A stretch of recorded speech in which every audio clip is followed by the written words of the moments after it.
My DJ, are we ready? We will rock you. Are we ready to do it once again? Let's do 1, 2, hey, 1, 2. Easy. No, we are about to get something amazing. I know there is something called the Maslow demands of needs. I know such. But can we just be joyous for a moment, all right? Let's enjoy this moment. Now we are going to do a dry run without the music background. Are we together? Are we ready? If you're ready, clap once, and twice, and thrice. Now let's do it 3 without the music beforehand. So 3, 2, 1, go. Hey. Let me hear some voices. Hey. Hey.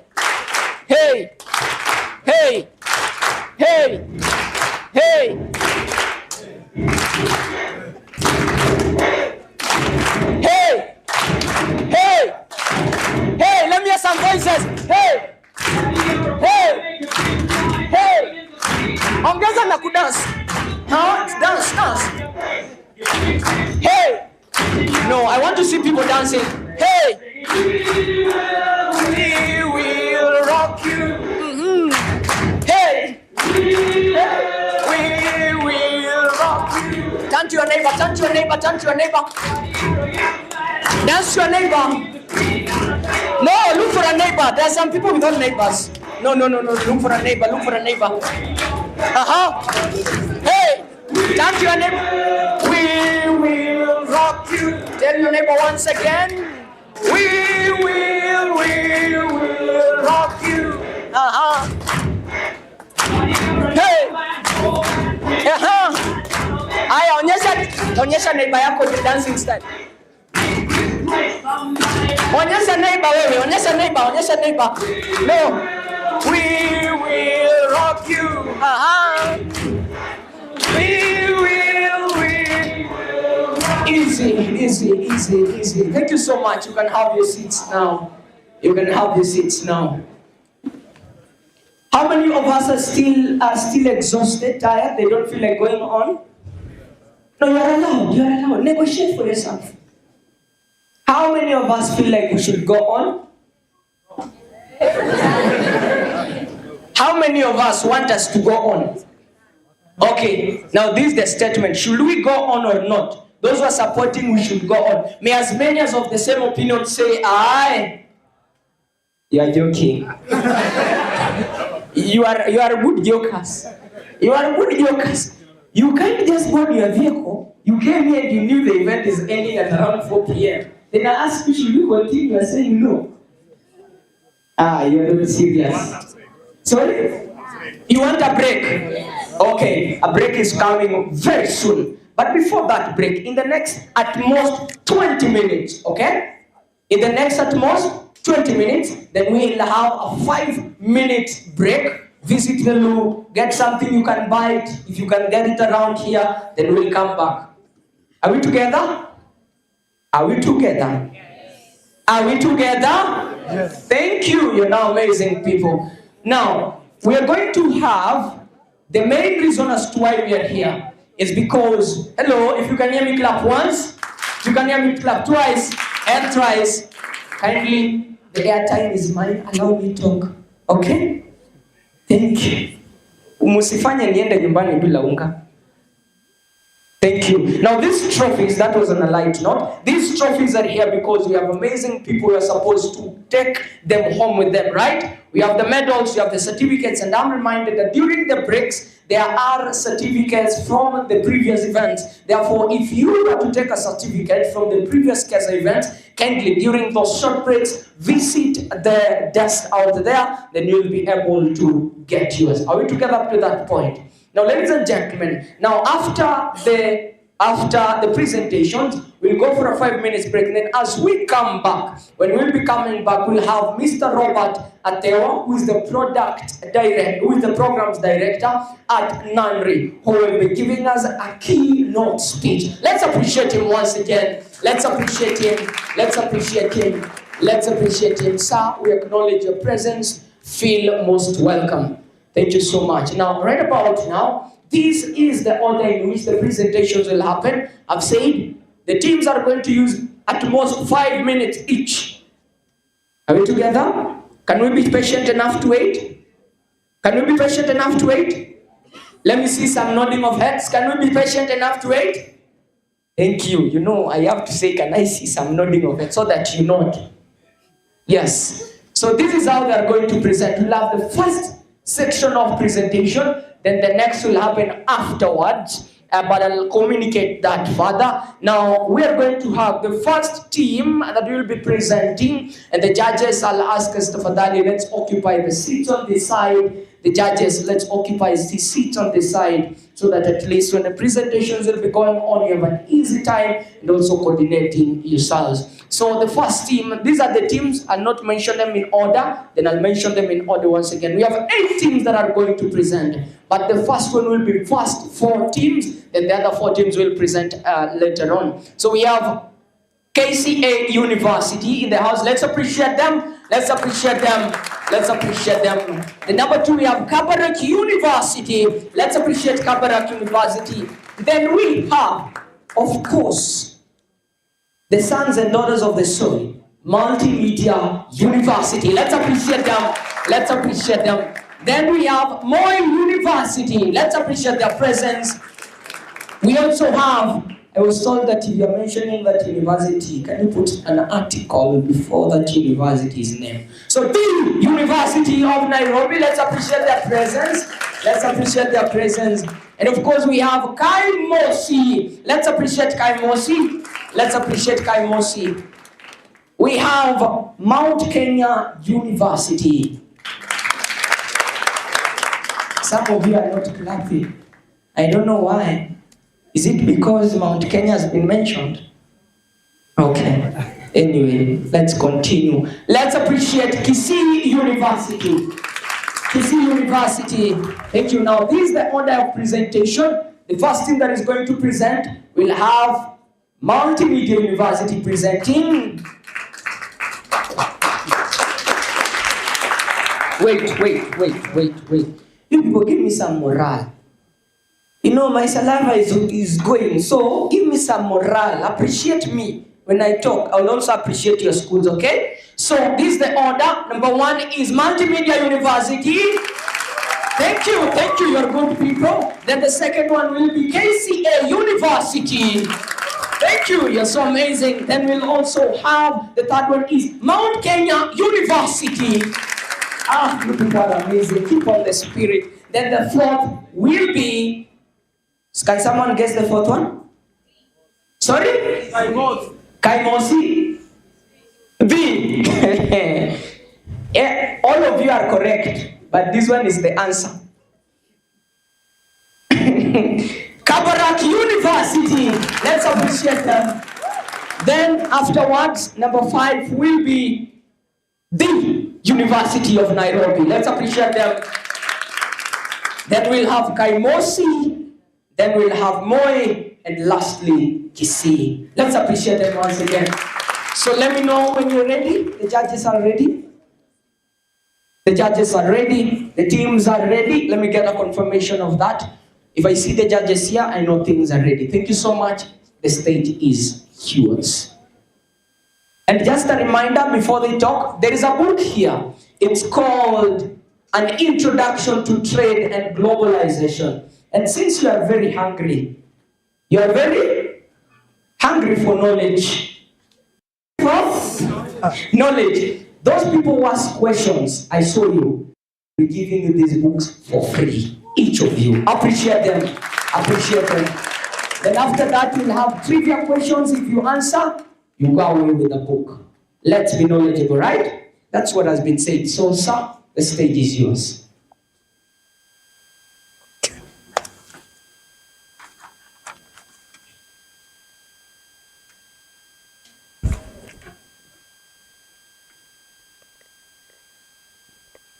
Lovely afternoon to everyone, and welcome to this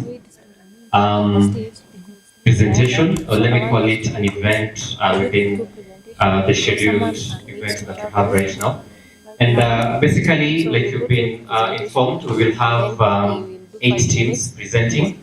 And maybe just to underline a few guidelines and rules that we considered, and that is why we actually called the patrons of the various associations plus the team leads to actually come in and come to a consensus.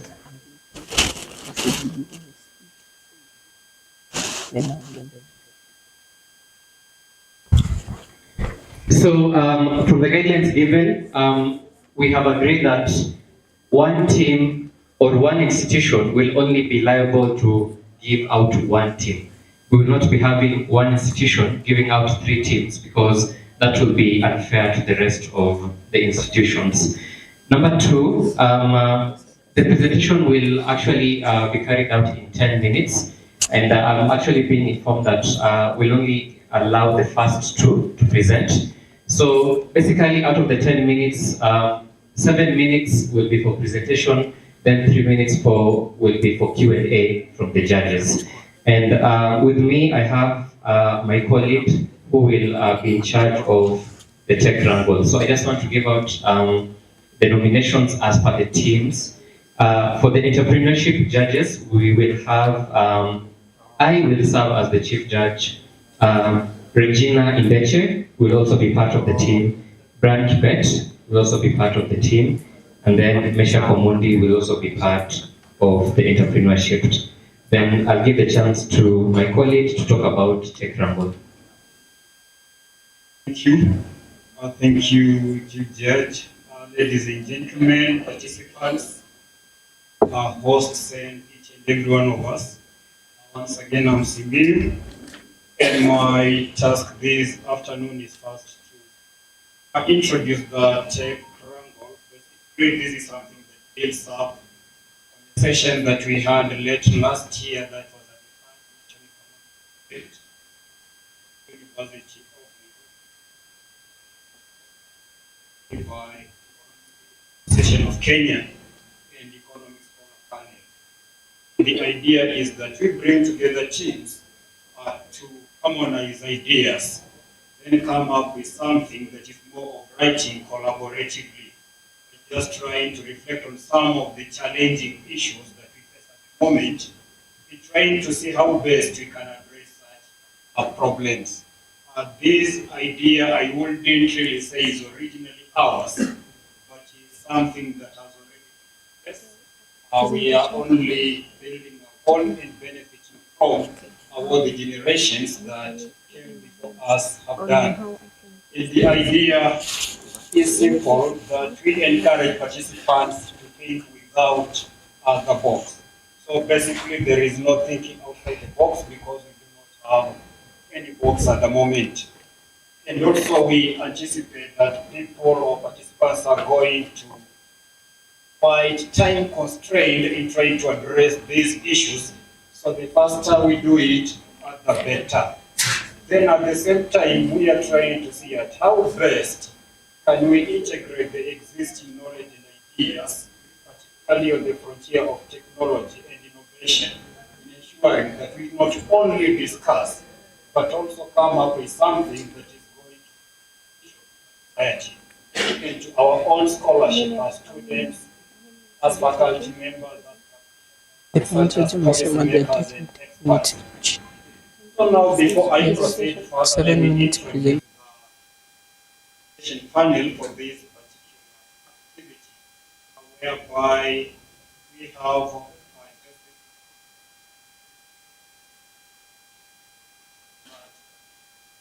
we have Beatrice Vinya, we have Ouma. So now, what we are seeing on that particular projection is an example which is more of a problem that we will leave to the audience for the time being. But now the idea is that teams are going to pick a single problem to work on from a set of about 5 or so problems. Then once the team has identified what they want to work on, they may either choose to come up with a write-up in the form of an presentation or a presentation in the form of some PowerPoint slides. And thereafter, the education panel will have time to review projects and give each of the teams about 82 seconds to just give a quick overview of what it is they were working on in a later session. And thereafter, the top 5 teams will be taken through an upgrading session, which will then culminate into the 5 presenting their ideas on this particular platform where we are at the moment. So the problem that we are seeing is that you are stranded in traffic and your car is running out of fuel. You could choose to switch off the car and save some fuel, but that is unlikely. Hop out of the car and opt for walks. However, it is raining and the price of umbrellas are shot up, of course. Attempting to buy the umbrella will be a mockery of yourself since you do not have even pocket change and you aren't fit for credit purchases. By figuring out what to do, you hear the news anchor announcing that the weather person has given an updated forecast. It will rain for at least 43 more minutes with the city flooding in 6 minutes' time. The bosom enemy of viewers needs a blood transfusion, which must be finalized in 17 minutes' time, and you're the only one in the whole world whose blood reference factors match and are compatible. Estimate it will take 8 minutes getting there.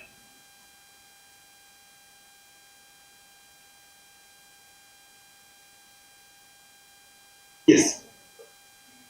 Wow, yes, there.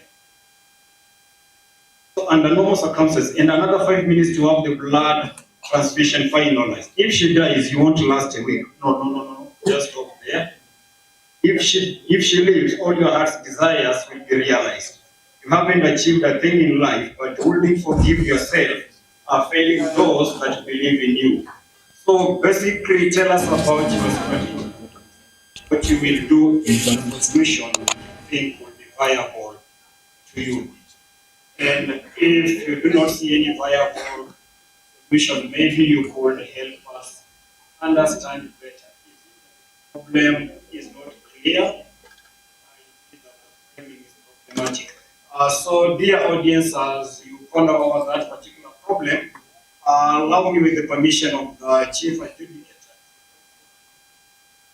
panel, for both the entrepreneurship challenge, which is to be held here, as well as the tech rankle, which is to be held in C, which I believe is the School of Business, where we'll be guided by the ambassadors and the ushers.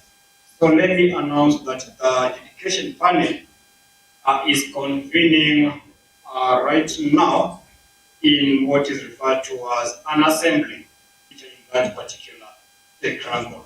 So we expect that the first presentation on this stage will happen in 6 minutes' time.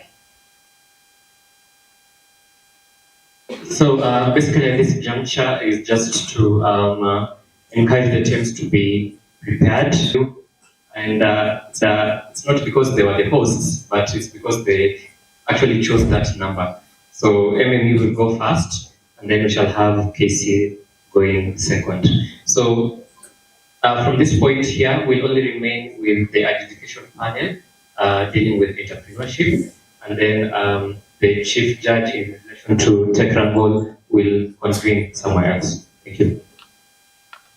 Then also, as the education panel breaks for their assembly, our rapporteurs will also follow them for the same assembly. Back to the MC.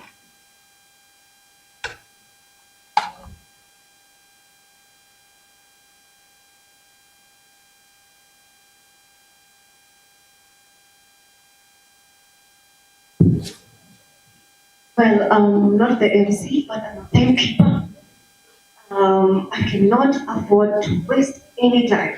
So right now, as the presenters group themselves to do the presentation, allow me to call Mr. Eric Mudigo, please to ask 5 minutes your presentation. I would really appreciate it as we welcome the presenters. Thank you.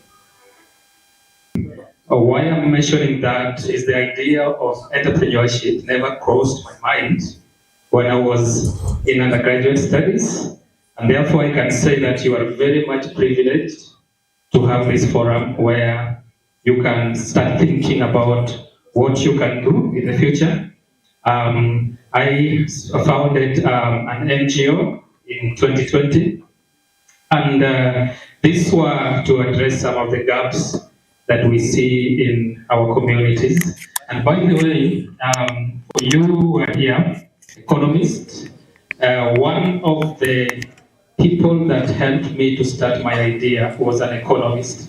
And this was out of a conversation over a glass of wine. How many of you take wine? Anyway, most innovations or ideas come when people take such things unlike water. But I'm not encouraging you to do that. Anyway, I will mention two things that we do. My organization is Dalo Heritage Organization. We're looking at the health and nutrition needs of women and children during the first 1,000 days of life. We also look at the food value addition, the entire value chain from production, value addition to marketing, agribusiness. I think one of the things that keep recurring today is sustainability. And we, beyond those who are probably not thinking of being employed, for me, I have never thought about being employed. So those who are thinking about self-employment, perhaps this is something you can think about. Let me say vitamin F, that is finance, yeah, is very important in life. And that's a language that economists know better. I work with economists in my board of management, but also amongst our staff. So briefly, one of the projects that we do, I think the theme of today is about climate-smart, people-centered economy for all, is we thought about a gap in the western part of Kenya, specifically Siaya. I don't know those of you who've been to Siaya. And we realized that there was no cash crop in the entire county, and we decided to introduce a cash crop. Introducing this cash crop was also meant to address some of the health challenges in the community. Effects of climate change can be manifested in food insecurity, drought, and malnutrition, and so forth. So we introduced a cash crop called sugar beet, which is an alternative to sugar or sugarcane. So sugar beet will give you a healthier version of sugar.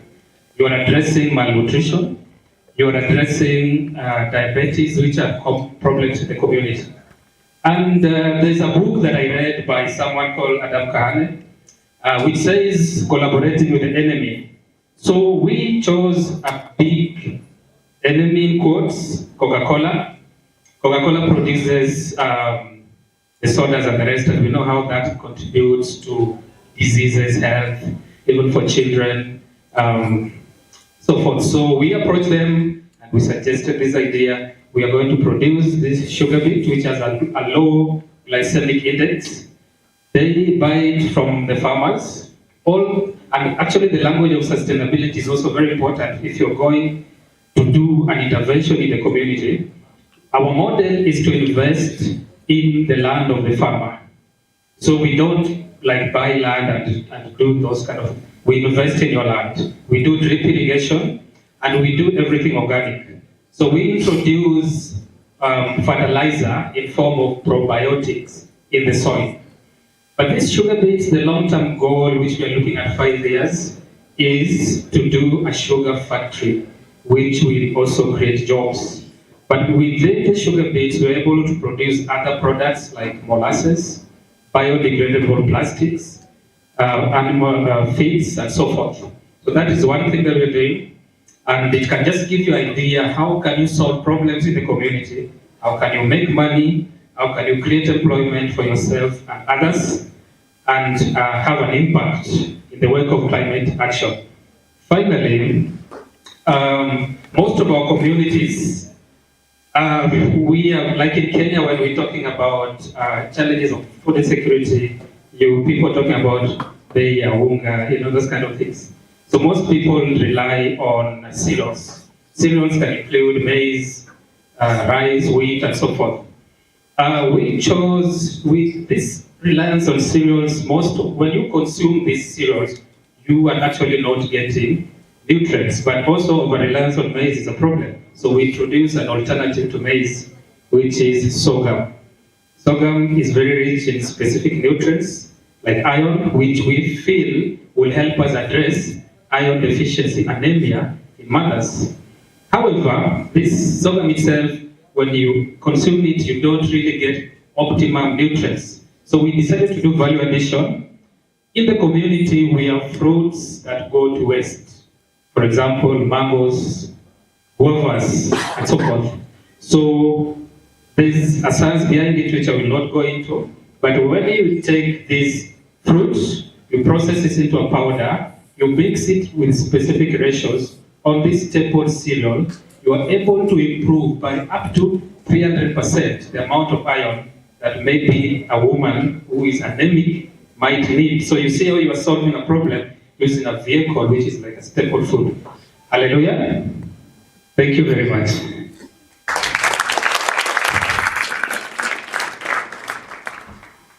Thank you so much. Let's appreciate him once again. Let's appreciate it once again.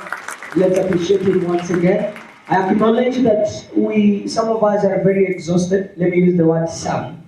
Some of us are exhausted. But don't worry, our main reason for being here is to make sure that again, you go home when you are knowledgeably full, right? Don't get out of this place empty. So we go straight forward to the presentations. Straight forward to the presentations, kindly. Let's also remember to save on time.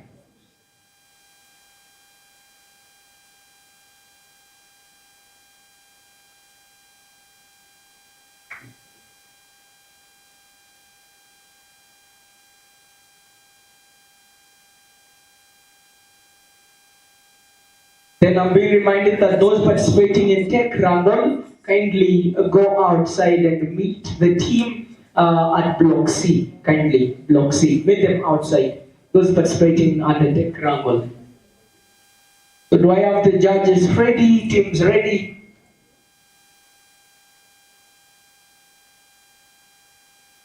Teams presenting, are they ready? We good? Okay.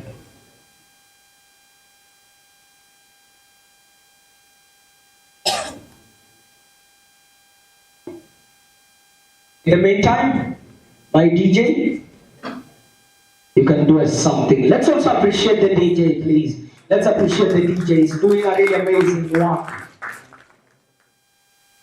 Let's appreciate him. Let's appreciate him. Let's appreciate him. MMU, are we ready?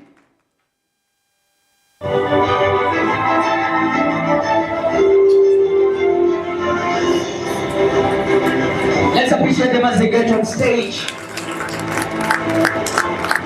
Thank you so much. Thank you so much. So, I believe I'll leave this in the hands of the judges. Once they are ready, then your 7 minutes will start.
Just for clarification, are you able to see this?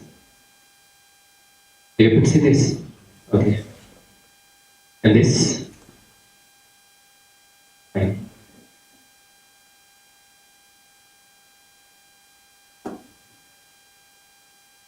So again, you'll have 7 minutes of presentation. At the 5th minute, we'll raise a banner indicating that you have 2 minutes remaining. And at the 6th minute, we'll also raise a banner indicating that you already have 1 minute. Then we shall have 3 minutes Q&A from the judges. You good to go?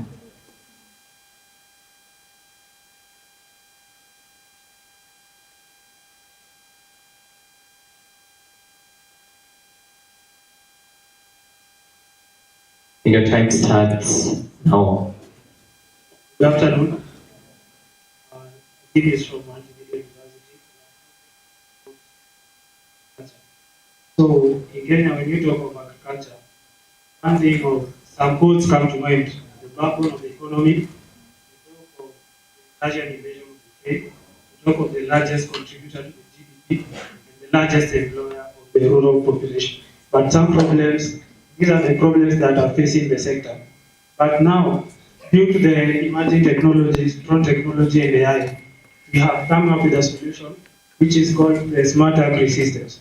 So what our system does is we enable precision and sustainable farming practices in Kenya. So what is precision farming?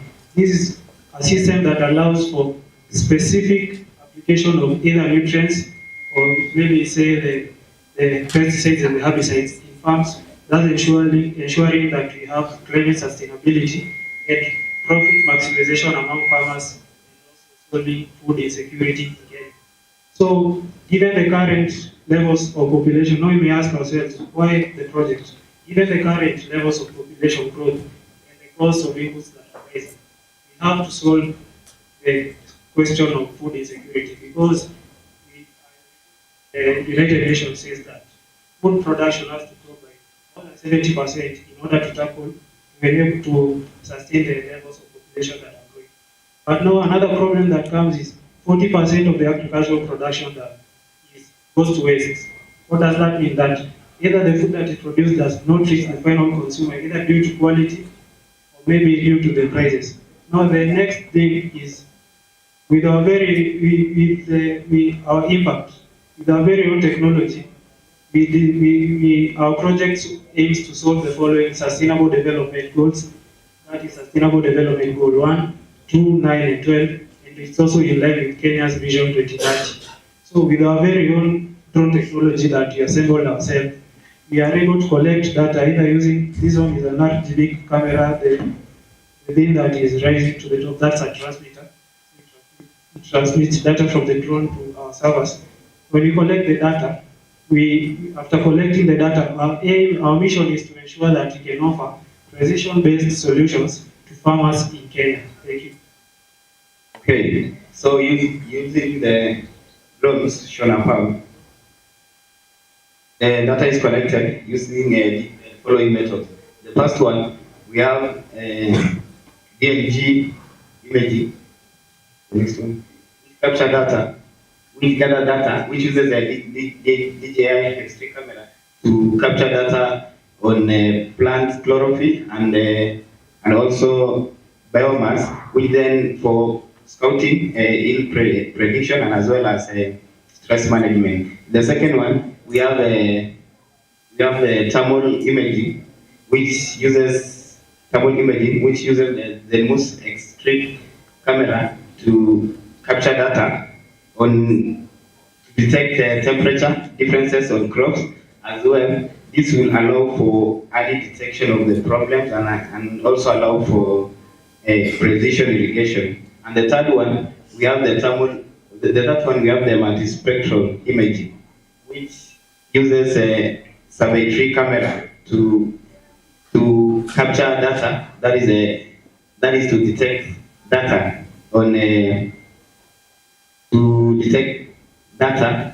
across narrow wavelengths, which are then used to early detect the presence of nutritional deficiencies, the pests and diseases. Thank you. So, drone technology and AI and the cameras all come in one. They may be our eyes and ears, but what really does the magic is the software. The software whereby we first capture the data using those drones and the cameras.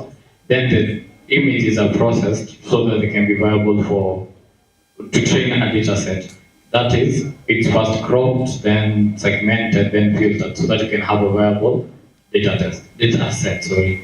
So after that, after we've pre-processed the data, we come up with an AI model. That's where we key in the word smart.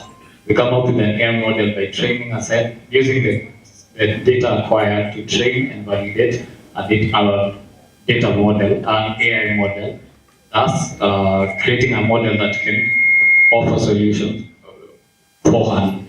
So we'll test the data using already established data sets such as the plant village and plant doc. And if we get results are consistent, we can roll out our AI model. This will ensure that we'll identify pest diseases and also stress in plants beforehand before they even manifest to the rest of the farm. Our classification in this data set will be in terms of the color of the leaves of the plants, the leaf type, and also the geographical location of the farm. In our business model, agri-systems will employ the B2B and the B2C business model, whereby farmers and agricultural organizations can rent our services.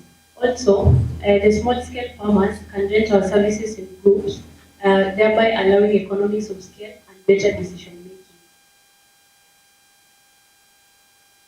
And in our costs, our estimated cost for the assembling of our drone, we have an approximate of around 200,000 Kenya shillings, whereby our revenue streams will be from renting our services to the farmers, government grants, and also licensing our data sets. Then also the market for the AI and the drone system is growing at a rate of 24.5%, which as of 2024, it is of $1.8 billion and is expected to be around $10.2 billion as of 2032. The image you've seen, the previous image, these are the organizations that deal with AI and the drone sector, but none of them are established in Africa. Thank you. Okay, I'm going to ask you 2 questions.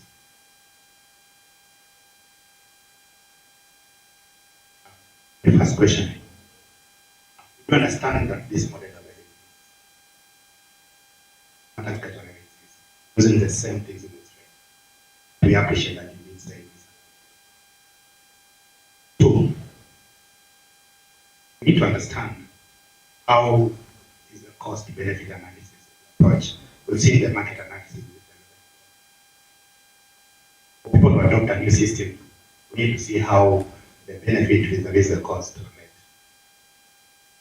Nobody's going to adopt a system that's not good. So maybe you'll have to address that.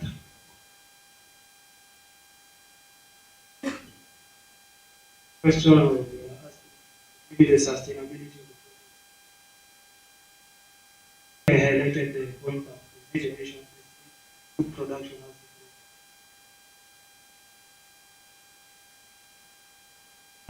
Food losses occur at around 40%. Now the 40%, that is about $20 billion.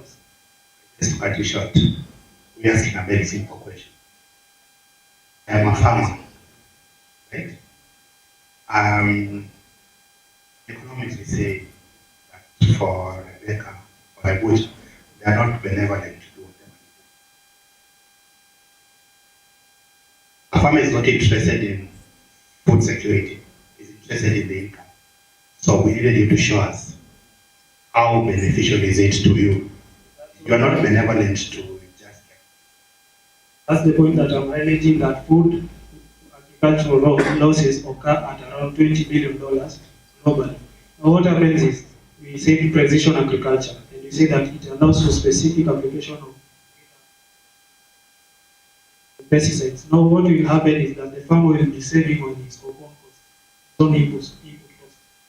That input cost, I think the farmer, for their own self-interest, they are able to either, let's say, even use the word sacrifice of what they said to ensure that can continue being profit even in other people know about the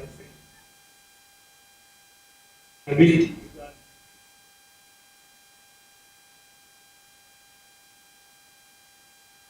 I only have one question.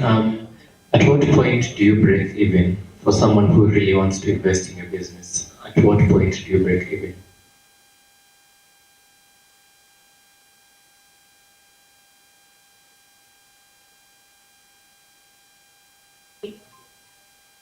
Up to if is we have what um,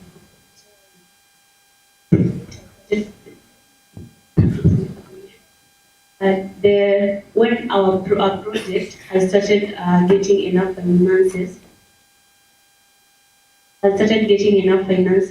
so as to manage all the funds and also maneuver around Kenya, for example. Yeah.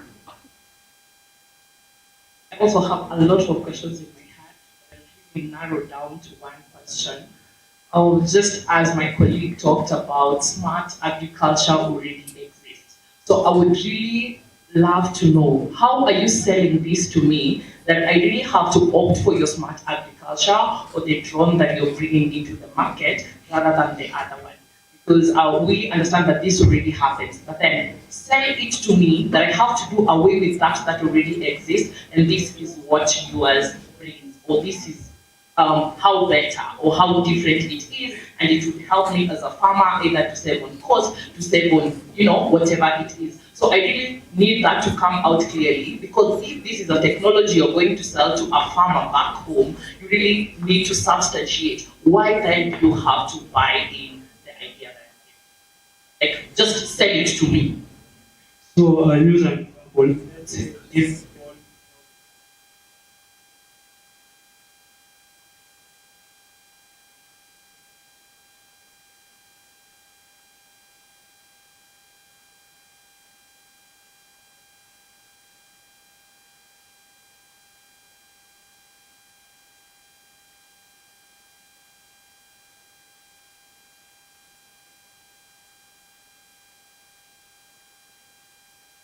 basic also basic.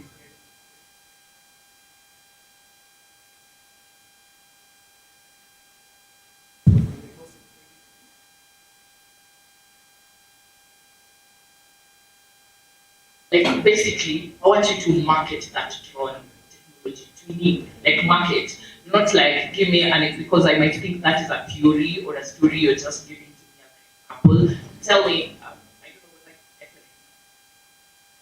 I need to feel like I should buy in whatever you say. Convince me that as a farmer, that is the best technology I can take, and I'm going to be ahead of the rest that are using the technology that already exists. Basically. So I think you as a farmer, you've been experiencing losses due to agricultural production. Yeah. You're not sure whether I've been experiencing losses. That is according to the trends and the data that is available. Okay, I am a farmer that hasn't experienced that, but you need me to buy in your idea.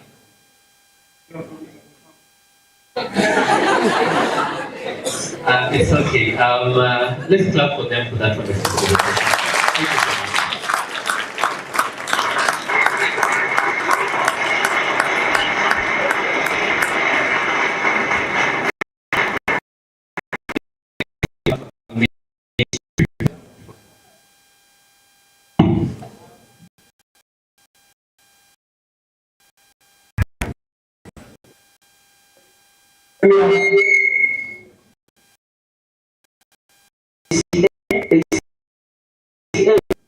SCA University.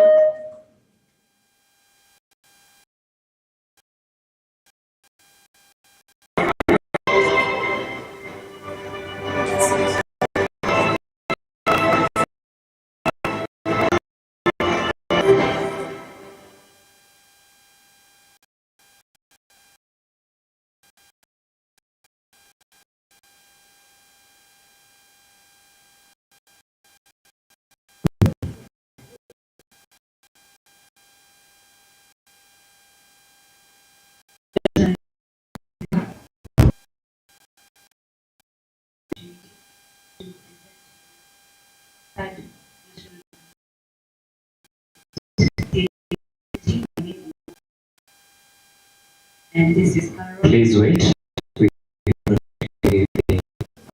Go ahead.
Feel relaxed.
So we'll have a change the changes because of time, and we'll do a quick round of asking the questions. We'll explore. So your time starts now. Good afternoon, everyone. And this is William. We are glad to be part of the third National Economic Summit Association of Kenya. And our presentation is district software. Use a budgeting software by the name of predictive budgeting and forecasting. Predictive budgeting basically means we use previous weeks and what you're going to be having in the next time you're going to be using data to predict data. When looking for trends, then we're going to be using in the future, or how your trend lines are going to be in the future. Our objective is a standalone software. The standalone software is was used through Python, where we take predicting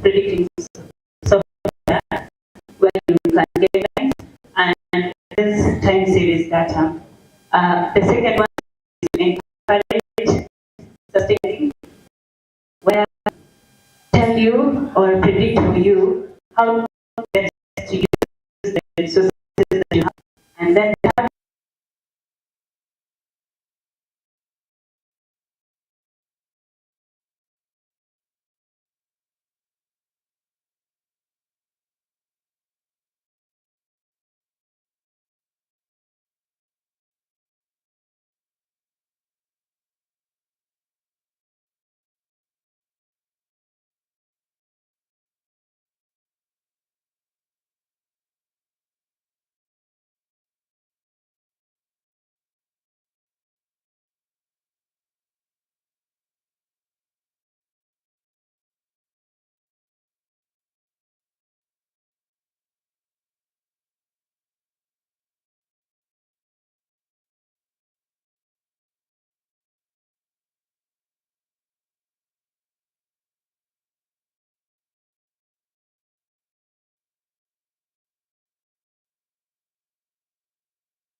these companies and individuals to manage their markets and their finances. So it can adapt to different companies, it can adapt to different users. The other thing is personal financial management. This software basically, it helps in personal financial management. And how does it do it? It helps in tracking and predicting habits of the user when it comes to the company and when it comes to the organization or even an individual. It helps them in tracking what they have been spending, and it makes the work easier.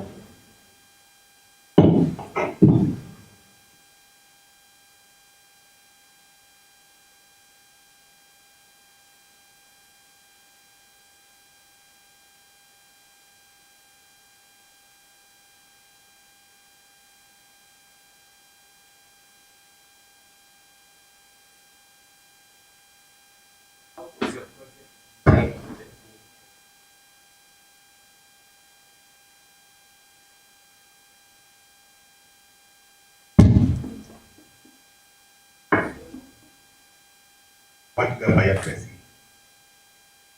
What's the market gap that you're addressing? Thank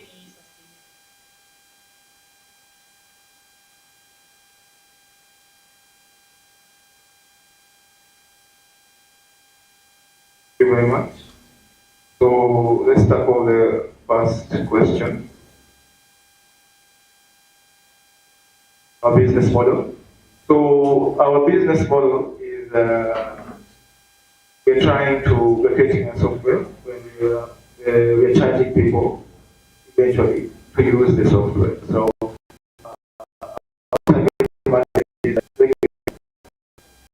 our target market is students, and we have a business model to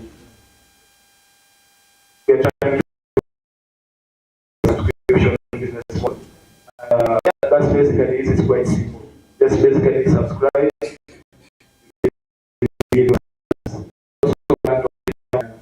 Deployment a premium version of the software.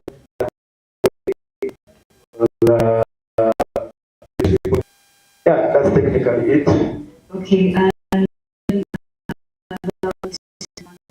So we have talked about how we spend and how we want to predict the analysis and the forecast. So market gap is the common one, but we wanted to look at people because most of the people tend to be a time where you tend to. So this software can be able to tell you that this is the much spending, and this is how you spend, able to make maximum utility instead of reaching that point. Now be able to be broke past that broke limit. Yes. So now let's talk about how it implies with climate. In the end of the day,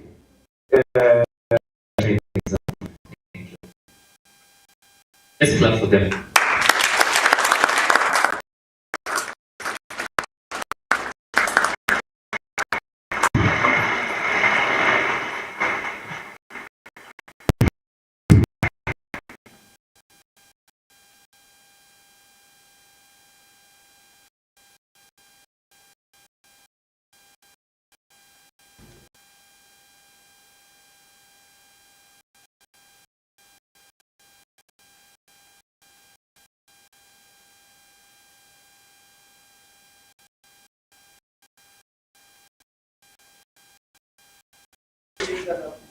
Let's about this, the order of how things are going to go on.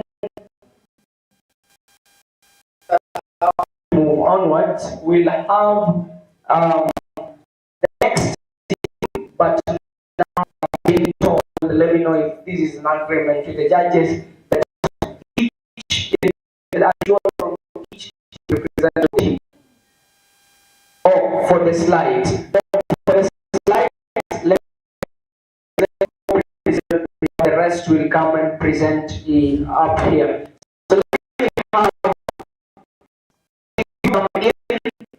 kindly.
Is the team ready? I need to confirm if you're ready so that please feel relaxed. Huh? Please feel relaxed. Are you ready? You ready? Awesome. Okay. And your time starts now. All protocols observed. Ladies and gentlemen, good afternoon. In the podium is MKU undergraduates with the presentation of breaking the commodity trap, innovative trade strategies for Kenya's high-value agri-exports and renewable energy-led industrialization. Having the microphone is Maumbe Emmanuel. Here, my fellow Wachiki, Imani, and Nicodemus. So I'll lead with the introduction. Our agenda for today, we have the introduction and background, challenges in current trade practices, emerging opportunities and strategic trade-offs, society-based case study overview, SWOT analysis, sustainability contribution and PPF curve, recommendation and implementation strategies, and conclusion and consensus. So to give you a little bit of context about the agricultural sector background of Kenya, historically, agriculture has been the key sector in driving our economy since independence.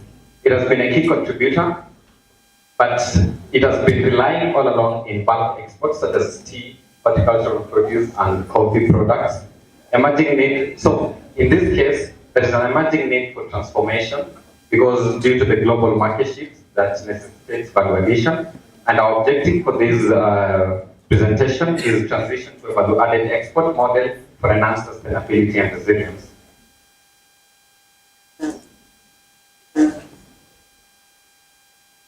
Yeah, as I hinted a bit about background of Kenya's trade landscape, I just said that we've had an historical export patterns that has been quite significantly dominated by raw agricultural commodities. Although with that kind of model, the economic contributions are quite major. Contributes up to 2.1% of our GDP. That is a 2023 KNBS data. GDP and 40% of the workforce actually employing quite majority from the rural areas, about 75% according to the latest KNBS data of 2023. And I say that it is mostly reliant on raw materials, and for this, that is an imperative for transformation, need to diversify in added value. The challenges that we're facing is over-reliance on bulk exports that yields low unit margins and vulnerable to pricing. A typical example is, as of 2023, the tea prices fall by 18%, eroding significant export revenue for our country. And it is also exposure to global price fluctuations due to international demand, it might sway. And we also have structural gaps in processing, whereby there is low value addition in our exports. And a typical example also, like for Ethiopia, since 2020, the They had a significant market share in their coffee products due to their investment in modern processing facilities, and that really helped them garner a significant market share of 12%, while Kenya remained flat since 2020. Emerging opportunities is as market expansion, where we will have access to premium export markets, such as the Europe. We anticipate an 9% annual demand for avocado products, majorly value-added avocado products such as avocado oil. Technological advancements, because this value addition process requires modern processing facilities. Diversification into high-return commodities. A typical example we gave there to focus on avocado. We can have macadamia nuts and processed or roasted coffee. Sustainability and resilience is also sustainable. Thank you. Number one, as we have the smart export, as we have said, in that we have in Kenya and bulk exports that we are largely producing the raw materials that are being dominated. Okay, the next one is value-added exports. The value-added exports, we can, for instance, in Kenya we stop producing the maize, tea, and the other things that are being dominated by the Western countries like European. Okay, referencing comparative advantage.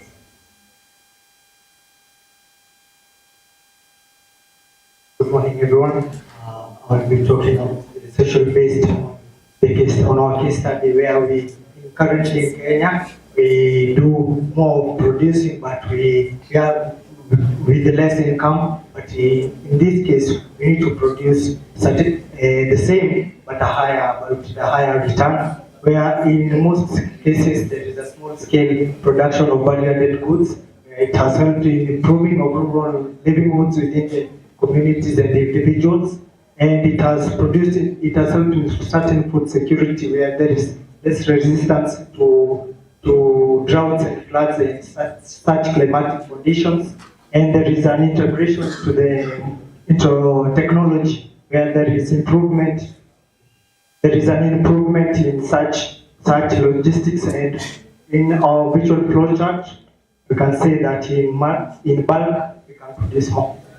In our SWOT analysis of the proposed model, we identified it was divided into the following segments. One, we have the strengths, the weaknesses, the opportunities, and the threats. Whereby in the strengths, we had abundant natural supply. We also have the low production cost. We also went ahead to identify some established export infrastructure. We also had some supporting policies that we have in the country. In the weaknesses, we had reliance on bulk exports as well as fragmented value chain. And as I think the opening remarks speaker did really expound on that, and that is what we are currently facing as a country. We also have gaps in modern processing, as that is what he was trying to fill in the market rate. We also have regulatory bottlenecks. Your time is up. Thank you so much for your presentation. I have two questions. What problem are you actually solving in relation to your model? The problem, just a minute, we ask the questions, then we'll give you the time to answer.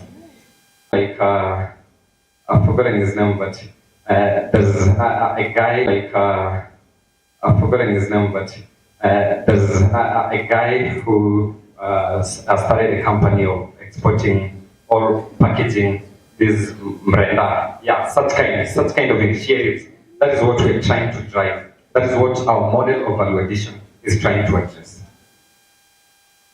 Also to add on that, okay, I know that you see most people now are grounded in the notion that we're going to do agriculture forever. And for me, what I say is that one mistake that the third world countries are doing is that they base their arguments and they base their focus more onto agriculture without adding value to it.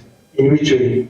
That now that Mr. James said that they are producing mrenda, and they are processing it. But when you look at the most of the developing countries, is that it is true they produce the product here, but then we take it to other countries to process it, and then they bring it to us at a double price. So you find that we are the one who are doing the most of the work, but then we are the guys who are getting the low profit. So that is what we are trying to address here. We can fill that gap. If we can fill that space, then we can be able to move forward. Product is the model. No, it isn't really a product. It was addressing the question that we got in the. We are addressing the question that we got from. It's fine, but the time is up. Thank you for your presentation. Let's clap.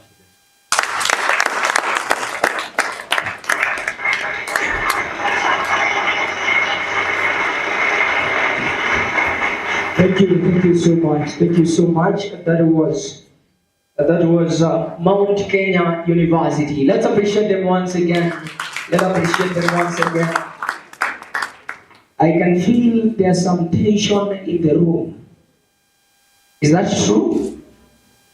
Yes, some tension in the room. So I want you to feel free. And right now we're going to the last presentation before we go to something else. So allow me welcome the next team. But beforehand, I would really want to appreciate each and every one of you who have seated and are waiting for the presentations. It means those who are inside this hall, you're very intentional, right? Therefore, you can appreciate yourselves, you can appreciate yourselves, you can appreciate yourselves. Very intentional people. And we are together in this, we are together in this. Mimi nakufa na nyinyi. Sawa sawa? Tuko pamoja.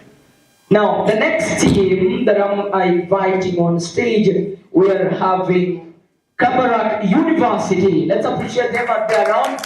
Kabarak University, welcome so much on stage. And remember, you have to have one person who is going to at least do the controlling of the slides.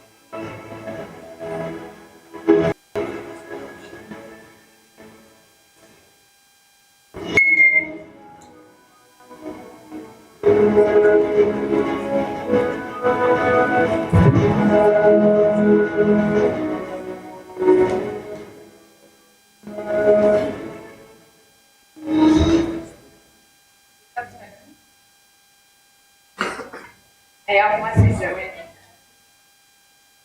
Early this year, we had an incident at Embakasi where there was a gas explosion that it claimed 4 lives and We have not given you the time to start.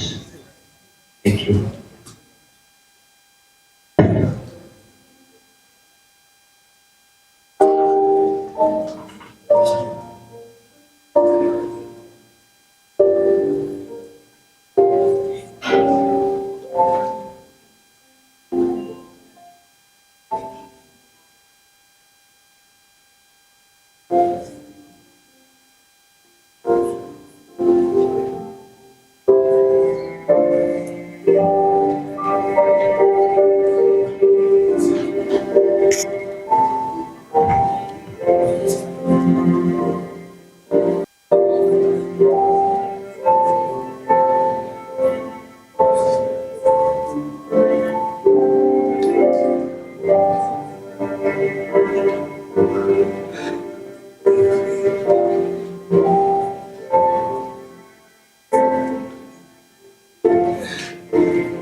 I think you're good to go.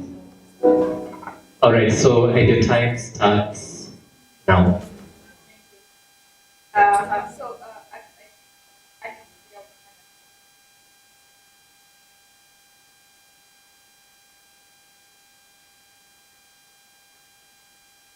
that specific thing. One week prior to that, there was cases of people could smell gas in the air, but they could not report of it, they could just smell it.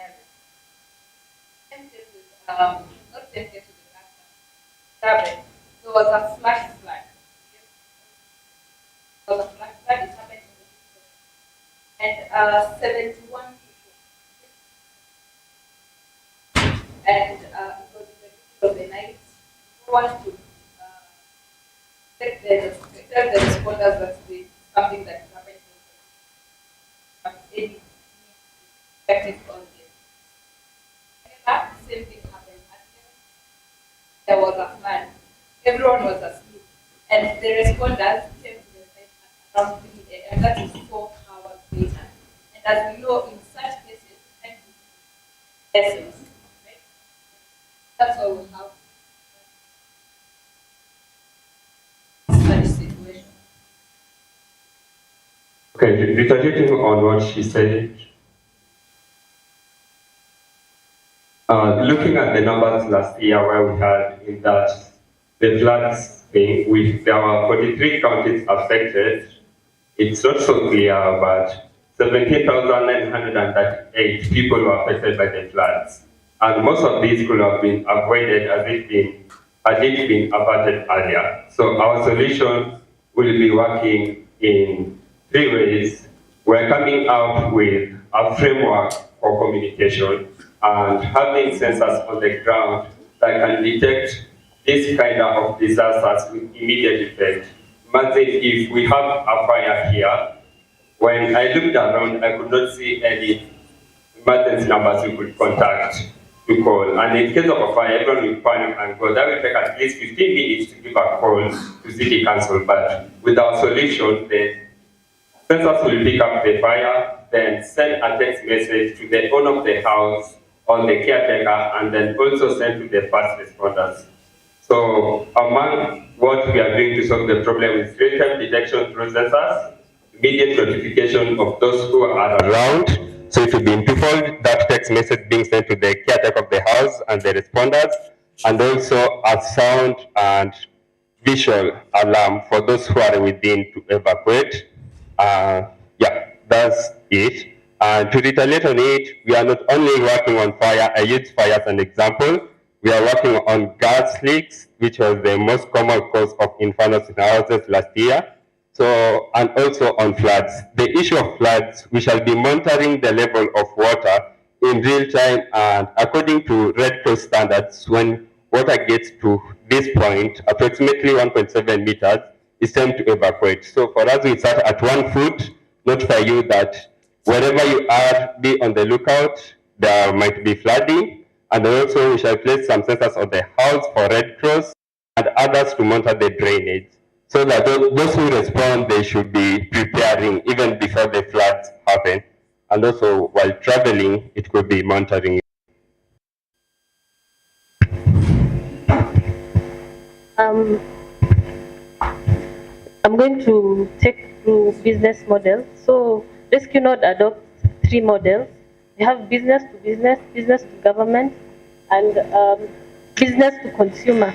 So business to business is partnering with other businesses, that is hotels, industries, and public institutions. We also have business to government, which is partnerships with government. So through government partnerships, there is ensuring of public safety through real-time safety notifications and updates. And then business to consumer involves partnering with residential homes. So our production cost is 1,500 shillings per unit, and the selling price is 2,500. Per month entails 80 to 150 units, and expected sale is 200 to 250 units. Expenses in salary, distribution, and advertisement, and also the revenue projections and ability and profitability. And the break-even point is Esquinol stands out with automation and tracking, cost effectiveness, and real-time market awareness still growing, requires periodic opportunity and high demand for smart safety solutions.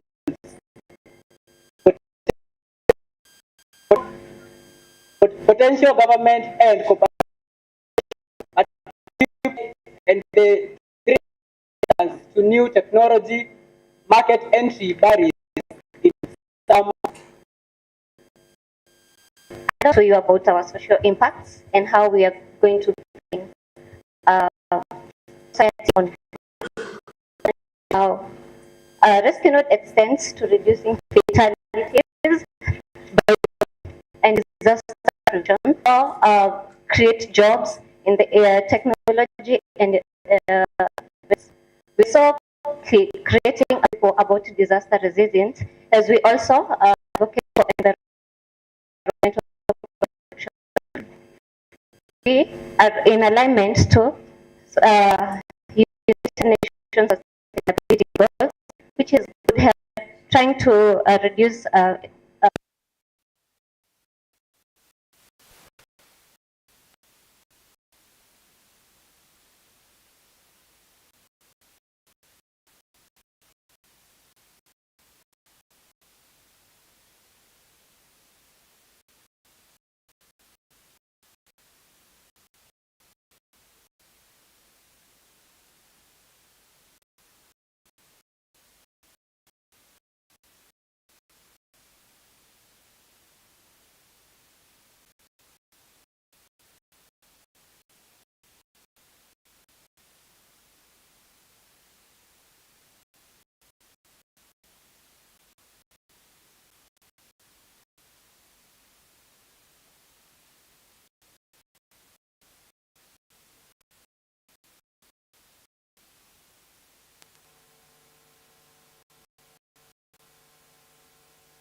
cost that may be incurred. That is the selling cost among that. That is how we minimize the cost. So that these devices can go to as little as 2,500 shillings, which is quite affordable. We are also working with other humanitarian organizations, such as Red Cross, which provided a grant to continue our research and continue test running our project so that we can also include communities such as those in the informal sector to provide those people who cannot afford these gadgets. So we are partnering with humanitarian organizations.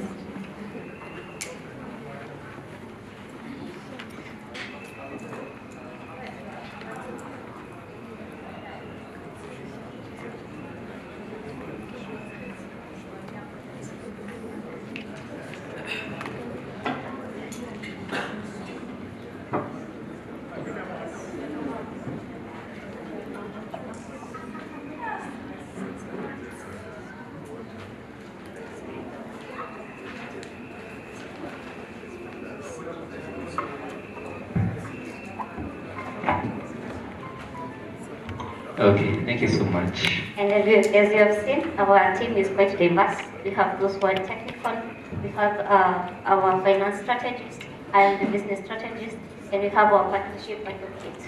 Okay, thank you so much. Let's clap for them.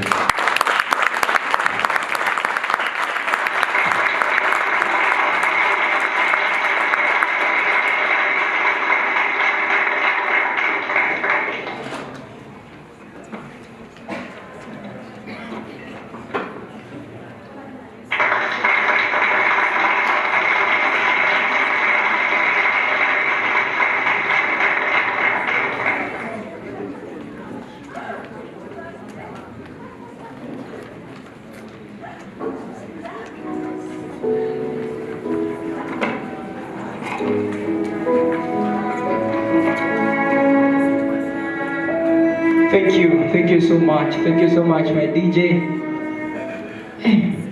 That music. Has someone felt what I felt? Has someone felt what I felt? No? Okay. Let's continue. Let's appreciate the teams that have presented their project. Let's appreciate them. We can do better than that. We can do better than that. We can do better than that. Indeed, creativity is outside here. And we, the younger generation, are the ones that have the answers that generations have been looking for. And indeed, I've seen some of the answers that we've been looking for. And if we continue embracing this, congratulations, may you all be lucky. And I wish all the best to the winning team. Now, as we continue, we will be having a 30-minute break for lunch. Are we happy? Are we happy? Can I hear some people clapping? Can I hear people clapping since you are happy? We have negotiated. We have negotiated. We have negotiated. Thank you. Now, before that 30 minutes, you know I start with good. Before that 30 minutes, amazing people, allow me welcome a speaker who will come here to spend less than 10 minutes. Less than 10 minutes, okay? Less than 10 minutes.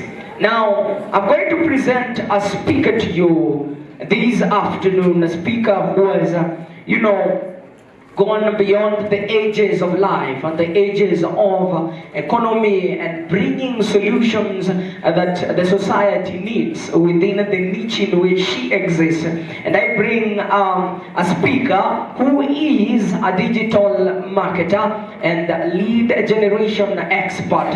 She is the founder of VB, a digital agency, a one-step shop for all your digital marketing needs. And those who need marketing strategies and everything towards your products. Welcome the one and only Sarah Gashuki. Thank you so much.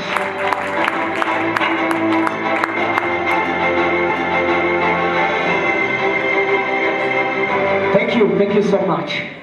She has promised to have less than 10 minutes, right? Yes. Thank you. Hi everyone.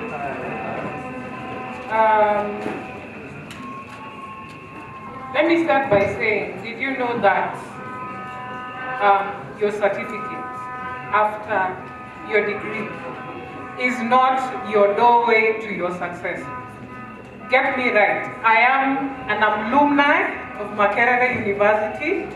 I have done so many accredited diplomas in different organizations or institutions, but I still believe with the experience I have in the marketplace that your degree is not enough.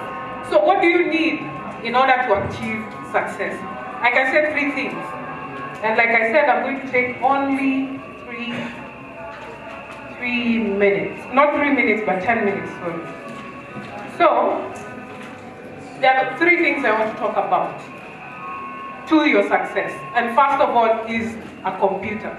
I know you've had so many things, so many people talk about a computer. You need to buy a laptop, you need to have a PC in order to succeed or start an online business, because I believe all of you know what an online business is. Is it? Yeah, so yeah, you need a computer. And number 2, you need discipline. Number 3, you need consistency. The 3 things are very important. A computer is important because it's a tool. Unaona ukienda kwa shamba, utanidi jembe. So in short, what do you need? You need a tool. So the computer is your tool. Number 2, you need discipline. Discipline comes in where you're required to set boundaries. Unaona, like, let's say your friends on Fridays wanataka kwenda mahali, maybe they want to go and party with their friends, but for you, you decide to stick in because you've decided you're going to do some research or you're planning to get more understanding on your field. You see, that is discipline. Number 3, the consistency. Imagine showing up every day, every single day, whether in a work ama high work, whether in a jipa ama high jipi. And that is the journey I have been in. Whether in a jipa ama high jipi, you show up anyway. So those are the 3 things that I've come to tell you about. I know so many people have stood here, maybe the governor has stood here, and he has talked about wonderful points that I was taking. He was talking about soft skills. What are some of these soft skills? Some of them are listening skills, listening to someone, understanding someone. Those are skills that you get and you nurture them as you grow. Leadership skills. Right now as I'm talking, I am a student of leadership. I am doing a John C. Maxwell leadership class. And I'm doing this class because I want to be a better leader. I want to lead my team to the right direction. So when your desire after this, where do you want to be? What do you want to do? Where do you aspire to be in the next few years? I would say, first thing before you leave here, or before you leave your studies, make sure you learn these skills. Leadership is very, very important when it comes to growth. And also I'm going to read, I'm going to tell you a few things that I've learned along the way in my business journey, that the future of business is in social. This one I had back in 2021 when I started my business, and I had this because I wanted my business to grow authentically. And how could it grow authentically? By building relationships. So as you are here, learn to talk nicely to people. Learn how to build strong relationships with your friends. If you meet somebody like the governor, let me give an example with people of KESA. I'm talking this as a profession because I'm part of a protocol team. So I'm talking professionally, but in charge. I think you saw the Benny Hinn event last year. We were part of that event. So let's say, it's just an example. Let's say he has come, the way you welcome him, he will remember, and he can even learn faces, like it's a particular person who gave me this kind of warmness. So these skills you will learn when you're here, and as you leave, you will carry them even to your professional career. So for me, I'm not going to talk a lot. We have talked about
your neighbor has gotten something that he or she has gone home with. So ladies and gentlemen, this moment I promised you, and I'm not going to go beyond the promise, I won't break that promise. I promised you that we're going to go for lunch, right? We're going to go for? So before I release you with the power vested in me through KESA, before I release you with the power vested in me through the KESA leadership, allow me welcome this leader, then in the next 7 minutes, we will be out to go for lunch. Can you clap? Can you clap as we welcome him? Before he comes on stage, he is a man that has really touched many souls, and he has been doing much beyond his passion and beyond his profession. Ladies and gentlemen, he is the programs director at NANRI. And NANRI has been doing amazing things. If you go on social media and follow what they have been doing, you'll get that they are doing really amazing things. So ladies and gentlemen, allow me welcome the programs director of NANRI, who is coming to speak for very less minutes, none other than Mr. Robert Atewa. Let's all join our hands as we welcome him on stage. Let's join our hands. Very dressed in, hey, he's dressed in a suit. He's dressed in two-piece suit. Let's appreciate him, Tafadali. Thank you so much. Welcome, sir. The stage is yours.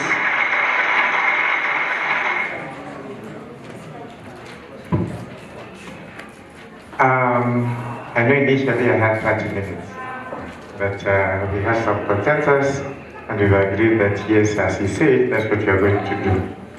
And my good friend, the MC, I know we violated our rights to food. How many of us know some rights? Just by show of hand, just show me. Which rights do you know? Hello? Yes. A right to freely express yourself. Here. Which right? Anyone else? Right to have life.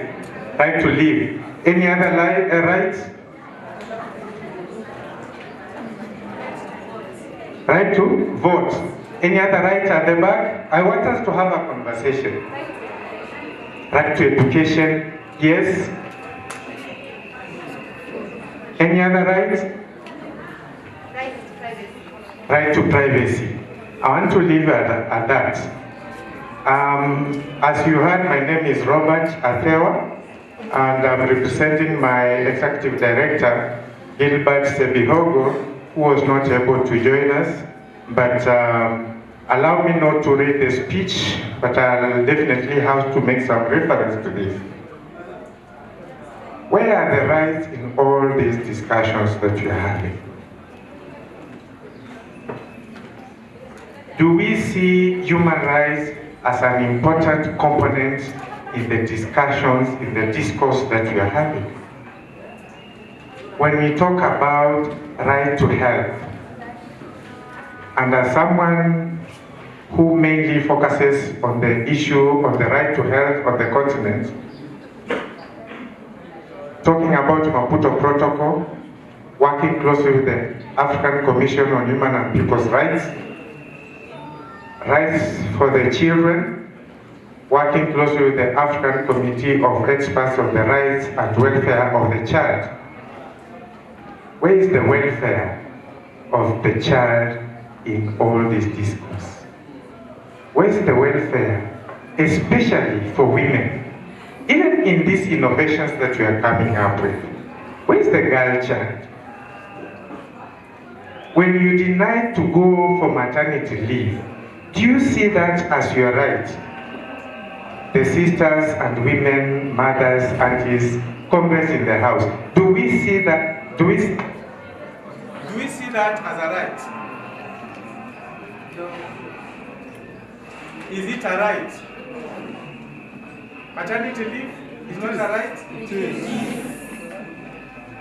Access to sexual reproductive health and rights, sexual reproductive health, services and commodities. Do we see that as a right to have access to these commodities and services? Yes. The ladies in the house, I said we want to have a conversation. Do we see it as a right? Yes. Aha. The boys, the men in the house, do we see the access to condoms as a right? Yes. Is it? If it is a right, why are you not using them? Why are you not fulfilling your right to access to that? That was not my point. I'll briefly go back to the speech.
Kenya and on the continent.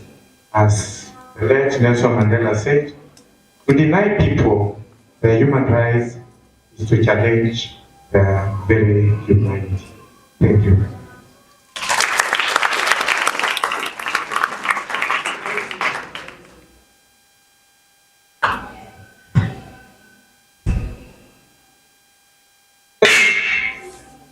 Thank you so much. Thank you so much. Thank you so much. I'm sorry about that.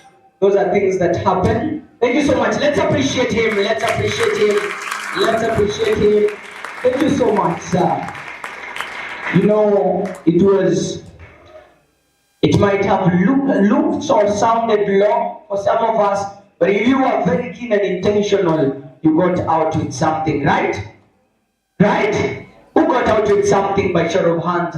How many people came out with something? How many people came out with something? Kesa, this is statistics. Madam President, angalia nyuma yako. You have a lot of work to do. But anyway, amazing people. I don't know your takeaway. I don't know your takeaway from that amazing presentation from both the two speakers.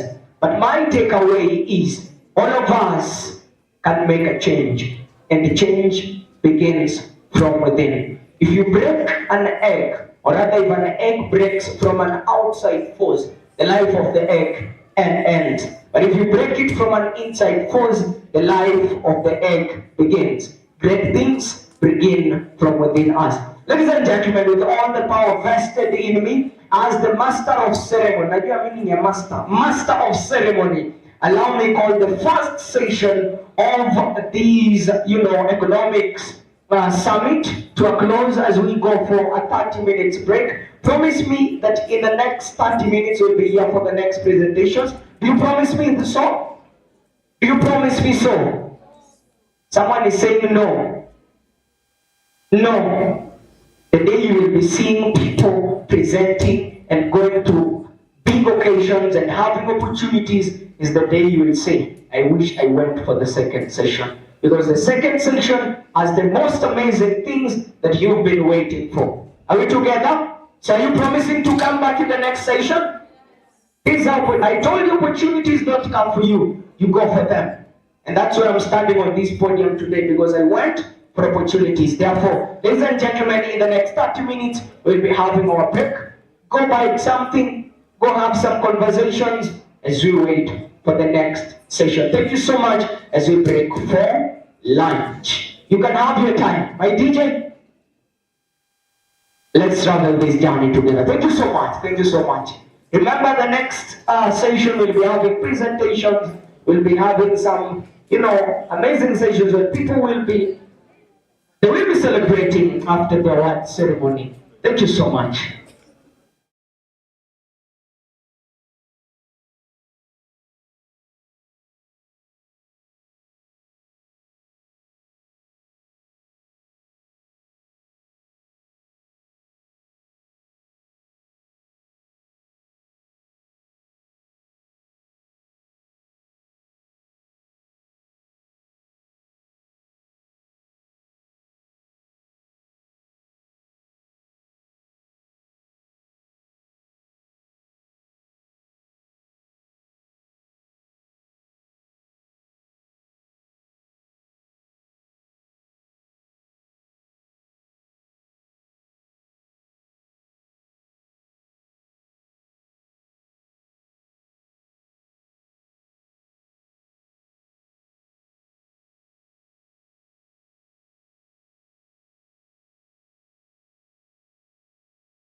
You've been waiting for. The Managing Director of National Bank of Kenya is here. And I don't know whether you are ready to miss this opportunity to get amazing sentiments. And we also have nuggets of wisdom aligned for you from different other speakers that are already here with us. So kindly, let's all gather in here.